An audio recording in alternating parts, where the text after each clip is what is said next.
Hello there guys, welcome to Angels of Death. This is me, Scrivo.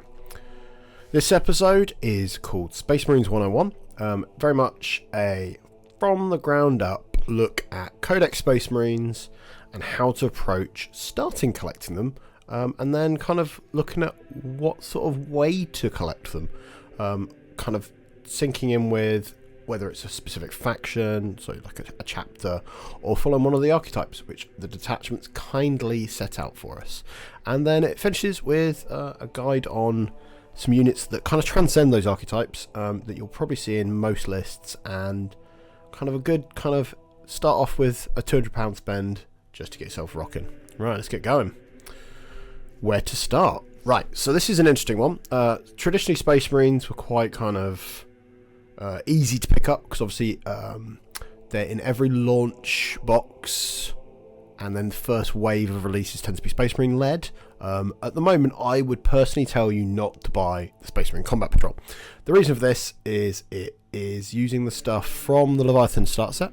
A lot of these units, although are very cool, like Terminators and Infernus Marines, I think they're almost a bit of a waste of money when you're starting out, because they're things you won't necessarily utilise, or if you do, you'll be very frustrated that they don't quite sing in the way that other units do for you. So I kind of advise against that.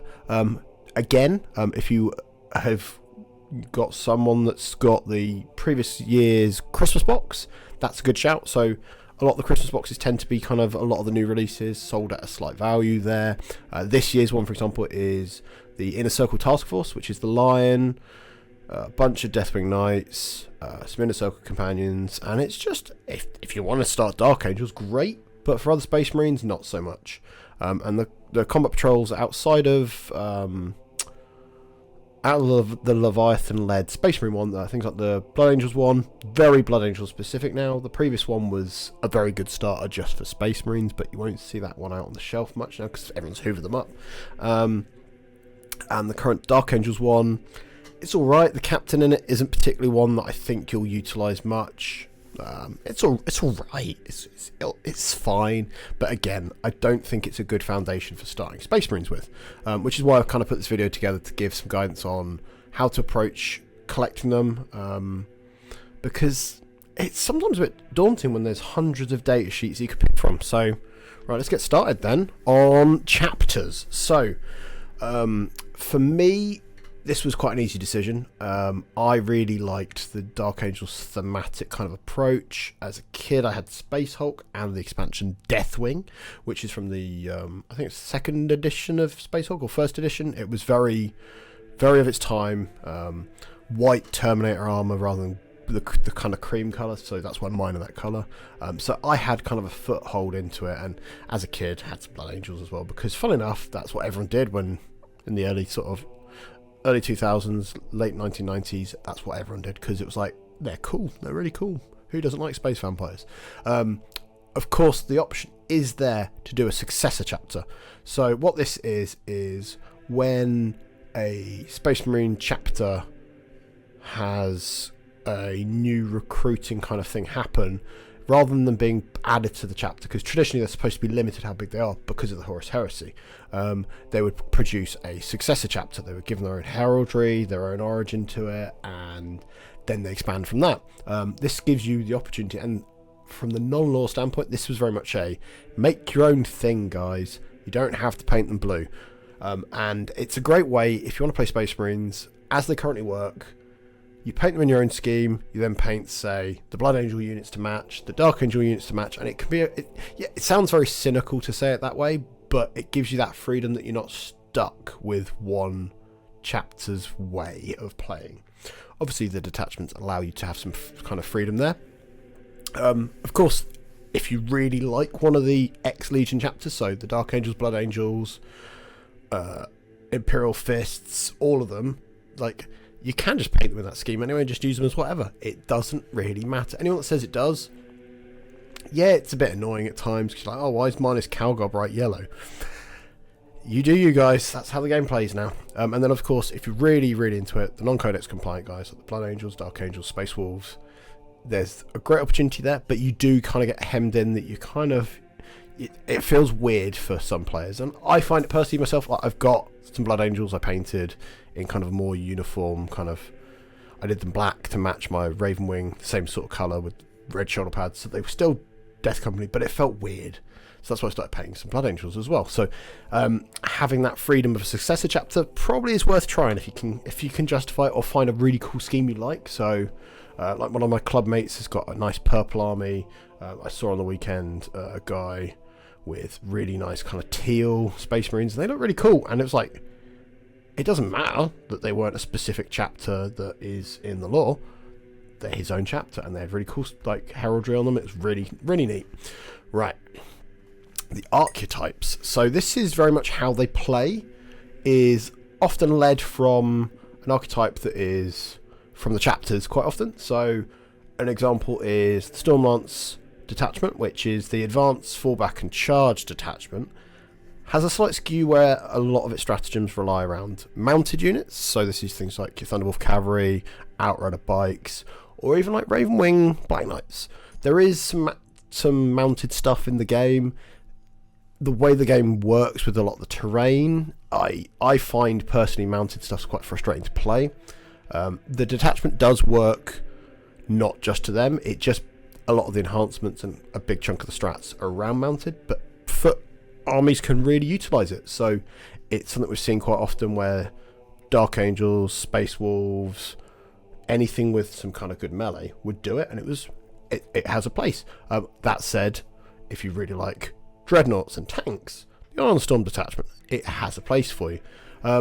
If you're not really caring about all those archetypes, there's obviously if you've already got armies, you've played some stuff, and you know how you like to play your play style, you can pick one of the detachments or an army that feels like that. So for example, for me, it feels very weird that I really liked my Dark Angels. I like really resilient units, and I like really fast moving units. So you kind of get the two of them with Ravenwing Bikes and Deathwing Terminators, just these two things, and it's just like that's Scrivo's playstyle. Or my Orc army, I really enjoyed Bully Boys when the book first launched, because I had a bunch of really aggressive advance and charge orcs in mega armor punching people and not dying. It was very, very scary.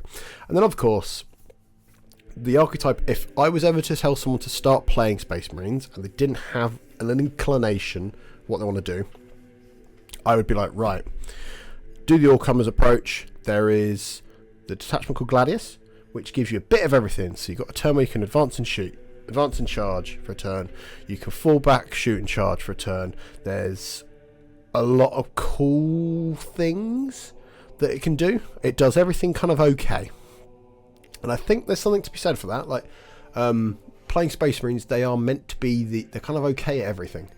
The Gladius kind of detachment gives you that. And for learning how the game works, getting to see a bit of shooting, a bit of combat, it gives you that. And I think if you're coming in from scratch, really, really neat. Right, here's my list of the top units that I would recommend that transcend those archetypes. So these are units that if I was picking up Space Marines from scratch and I didn't want to do Blood Angels, didn't want to do Dark Angels, maybe even if I do, because to be fair, they do get use in them as well. But obviously it's a bit easier with, like, say, Blood Angels. You go, they're combat patrol. I want 2 of that, because then I've got the Sandguard and some captains and some assault intercessors. But in this situation, we're starting from scratch here. We're making our own Successor chapter. So you get company heroes. Right. They're a bodyguard unit. They come with a captain, and they have some very useful elements, like they've got a banner, so they've got OC, so they become OC2. There is a gunner, so there's a guy with a heavy bolter that's actually damage 3. Really, really neat. They have to lead a captain or a chapter master. So unfortunately for some chapter masters like Azrael, you can't have him leading them. But the reason this box is actually in my list is because you get 2 units for 1, essentially. Because the captain that comes in the box is a multi-part captain that lets you get all the different options you'd like. So if you want him to have just a rifle, if you want him to have a big sword, or if you want to give him a plasma pistol and power fist, which is the one I built mine as, it's there. Really, really neat. Then jump pack intercessors. I cannot think of a time since these boys have come out, I haven't had at least 2 units of them in most of my lists. Even when I was playing Ironstorm, so very Dreadnought, very tank heavy, still needed them to play the game. Because Prior Nexus, and to some extent Leviathan as well, was about mission play. So you need these units. These are fast moving infantry, so they go through all the terrain nicely for you. And they've got a bit of a punch, so you can have a sergeant with a power fist and impact damage. So they do Hammer of Wrath. So on a 4-up, every single model in the unit within engagement range, when they finish a charge, on a 4-up, they do a mortal wound. That may not seem a lot, but it soon adds up. If you're going into some sort of horrible survivable unit and you just chip away, say, one of those 5 Deathwing Knights or into a vehicle, you soften it up a little bit. It's really, really useful, and it catches people out. They've got the access to 2 plasma pistols per 5. Really useful. They deep strike, so you can use them as a rapid ingress thing. For mission play, so if you've got behind enemy lines and your opponent's being silly and left a bit of a gap at the back, you boop them down. So they're ideal for scoring. They are basically worth every penny. And they went up in points in the last Balance Status Elite, and I still want to take 2 units. To me, that says they are still great. Right. Then Scout Squad. This is an annoying box because it's expensive, because it is 2 units at once. In a kill team format box, you do get some tokens. They're not bad in kill team. I would recommend building some of the extras in it if you wanted to, but at the same time, having the access in the box to go a sergeant, 2 normal guys, a sniper rifle, and a missile launcher, perfect. So you get the two units out of the one box. They're great because they are infiltrators, so they help for screening. So if you're going into something like a pressure melee list, like World Eaters that just want to run in and shove their weapons down your throat, they can help stop them coming too far with their scout moves. If they're more than 6 inches away from an enemy unit at the end of your opponent's turn, you can pick them up and put them into Strat Reserve. Really useful, but Strat Reserve is only wholly within 6 inches of the board edge, so there is that element where they're useful, but you need to make sure that you're actually not just lifting them up for the sake of it. They're an ideal scoring unit because you just put them on a point, hide them away. They're on little bases. Little 5-man units are great. I tend to try to take 2. Quite often I make do and just have 1, but it's great. And then we got Assault Intercessors. I had to pick one of the 2 in my 2 favourite battle line units were Assault Intercessors and Intercessors. Intercessors are great because they give you sticky, but the Assault Intercessors I think are just better if you're having to pick one out of the 2, because led by a captain, so the captain you've just bought in your Company Heroes box, it's his place he would be, because he then gets reroll 1s to wound from them.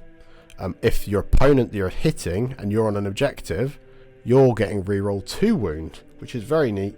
They can have a sergeant with a power fist and a plasma pistol and the battle line, so they are really useful for some of the mission stuff where you need to have a battle line unit doing something, like if you've got a secret mission to do or something like that. It means you've got that unit. And they're OC2, which for Space Marines outside of the vehicles, the battle line are the only way to get a big chunk of OC without obviously slapping an ancient attached to a unit, which I struggle to justify a lot of the time. So I think they are a great little trading piece, and when led by a captain, they can be quite surprising, and I think it catches people out often.